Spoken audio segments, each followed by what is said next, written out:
Bagaimana kemudian kalau pandangan Steven ya untuk bisa menyelaraskan begitu perbedaan-perbedaan ya. Kalau secara mungkin katakanlah pasangan ini sudah tahu gitu kan MK-nya apa, tetapi bagaimana dengan hal-hal di sekitar tadi, lingkungan tadi yang Ketika kita berupaya untuk tadi mengerti, mengenal, mengerti dan memahami, berikutnya adalah bagaimana kita memahami dulu orang lain sebelum kita dipahami. Itu menjadi satu prinsip. Kita mencoba untuk berempati pada posisi, dalam konteks ini suami memposisikan pada posisi istri, istri memposisikan pada diri posisi suami.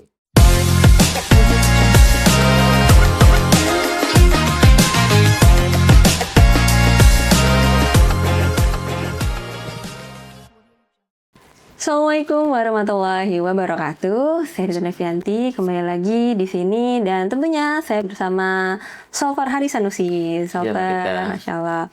Nah, ini suasananya ini masih suasana Syawal, Ustaz. Apa Solfar? Jadi memang ya kalau Syawal itu kan identik misalnya Syawal halal begitu ya, Solfar ya. Ramai gitu kan. Bahkan kayaknya kalau dari kita tuh ternyata teman-teman kita tuh yang maksudnya nggak nyangka ternyata ada juga yang nikah di bulan Syawal ini gitu. Dan itu terus berdatangan ya. Tentu ini suatu nikmat ya, suatu syukur juga kita tentang fenomena ini. Nah, tapi mungkin ini juga menjadi sebuah ini juga ya tantangan juga ya Solfar ya. Barangkali ini bisa menjadi sebuah tips yang barangkali di penonton yang hadir pada hari ini kira-kira pada saat mereka nih menikah begitu kan ya, setelah bertemu dengan pasangan terbaiknya, nah itu apa yang menjadi sebuah pesan-pesan atau mungkin pesan mutiara atau barangkali nasihat begitu ya di awal-awal pernikahan mereka ini supaya yang nonton ini yang di Syawal ini juga bisa tepat begitu. Ya, memang di Indonesia bulan Syawal itu bulan banyak banget pernikahan dilangsungkan. Itu di bulan Syawal dan tentu tantangan pernikahan orang menyebutnya di awal-awal pernikahan 0 sampai 5 tahun itu tantangan yang cukup berat ya, cukup berat. Kenapa? Ya karena menyatukan perbedaan-perbedaan yang eksis pada mereka yang menikah. Satu, mereka beda laki, beda perempuan. Laki-laki yang logis, perempuan yang kedekatan emosional. Itu saja sudah punya potensi konflik. Juga beda latar belakang. Latar belakang bisa suku, latar belakang pendidikan. Itu sudah bisa menimbulkan konflik. Ada juga berbeda karena kebiasaan yang berbeda. Baik itu kebiasaan individu yang menikah maupun kebiasaan keluarga besarnya. Nah, itu pun berbeda. Itu kan menjadi tantangan. Berikutnya adalah tantangan ekonomi. Sedang bertumbuh, pasangan baru biasanya baru bekerja, dan itu pun menjadi tantangan tersendiri bagi orang yang memulai satu pernikahan. Belum dalam konsep Steven tentu tantangan berbedanya mesin kecerdasan, ya kan? Bagaimana mesin kecerdasan ini berinteraksi satu sama lain dalam konteks membangun hubungan suami istri yang harmonis. Belum lagi ada tantangan ekspektasi. Jadi seorang suami punya ekspektasi kepada istrinya ketika memulai satu pernikahan, juga istri punya ekspektasi kepada suaminya. Nah, itu kan banyak banget tuh. Titik-titik yang ketika tidak saling dipahami maka akan berubah menjadi konflik, kemudian dia friksi. Maka tentu 5 tahun ini misalkan di tantangan pernikahan awal ada tantangan bagaimana betul-betul secara sadar satu sama lain belajar untuk saling mengenal. Lita'arufu, untuk mengenal satu sama lain. Nah, sehingga ketika beranjak dari saling mengenal, akhirnya mulai saling mengerti.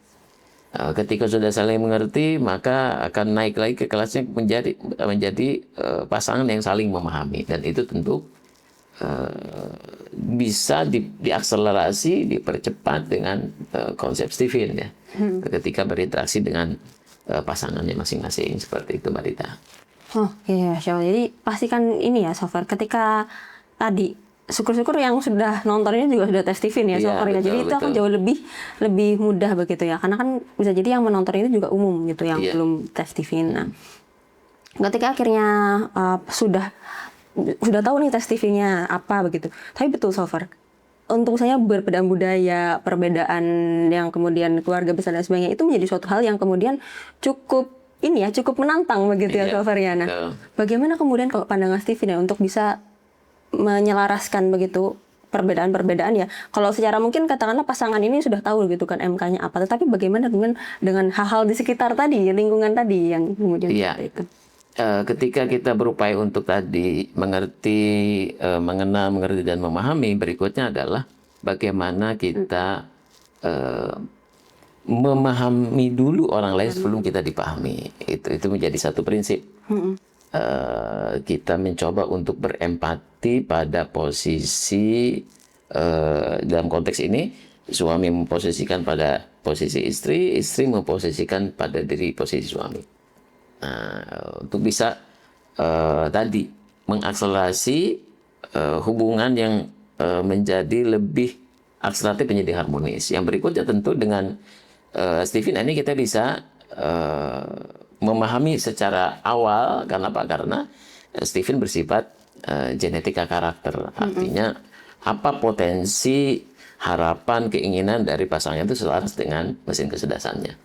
Yang berikutnya tentu pentingnya berkomunikasi tanpa distraksi ya. Komunikasi yang asertif, yang terbuka untuk menyampaikan ekspektasi dalam hal yang kecil sekalipun kepada pasangan maupun dalam situasi yang hangat, yang terbuka itu. Misalkan baru-baru ini ada pasangan baru punya anak pertama, akhirnya istrinya sudah tes TV, hasilnya insting, dan di sawah ini suaminya baru di tes TV, hasilnya sensing, sehingga teman-temannya akhirnya karena istrinya sering curhat dengan teman dekatnya yang juga suaminya kena, akhirnya paham, oh mengapa suaminya itu tanda petik sering rewel itu kan sebagai seorang sensing ketika istrinya itu belum menata rumahnya dengan oke di pagi hari. Belum katakanlah belum buang sampah atau belum melakukan memandikan anak dan sebagainya. Bagi seorang lelaki, dalam ini suaminya sensing, kepastian jadwal agenda pagi itu penting. Sedangkan istrinya yang tipe insting random. Ya kadang pagi itu mandiin anaknya, kadang berikutnya justru beli sarapan, sebelum katakanlah bersih-bersih rumahnya dan sebagainya. Bagi seorang sensing itu mengganggu. Makanya suaminya jadi rewel. Maka ketika tahu tes Steven, akhirnya ekspektasi dari seorang sensing boleh jadi belum terungkapkan. Dalam proses komunikasi, istrinya sudah mengetahui, oh berarti saya harus punya agenda yang rutin, yang jelas nih, supaya suami saya happy. Dan konteks suami juga paham, oh berarti saya harus menyampaikan nih hal-hal yang menurut suaminya agenda utama, prioritas yang mesti dijalankan istrinya di pagi hari. Sehingga mereka akan ketemu dalam satu obrolan apa yang harus dilakukan pagi ini, sehingga istrinya happy, suaminya juga happy. Seperti itu. Oke, berarti perlu menyelaraskan tadi ya komunikasi asertif gitu kan. Selagi kemudian sudah tes Steven juga, itu menjadi suatu kombinasi yang akhirnya bisa saling melengkapi gitu ya, Solver ya. Masya Allah, luar biasa ya. Hari ini insight-nya keren banget, jadi pastikan sahabat semua di sini untuk bisa like, comment, subscribe, dan juga bagikan informasi ini seluas-luasnya agar semakin banyak orang-orang yang terinspirasi. Terima kasih banyak Solver Harysanusi. Masya Allah, baik. Kalau gitu saya Dita Nevianti, pamit undur diri. Mohon maaf lahir dan batin. Assalamualaikum warahmatullahi wabarakatuh. Waalaikumsalam warahmatullahi wabarakatuh.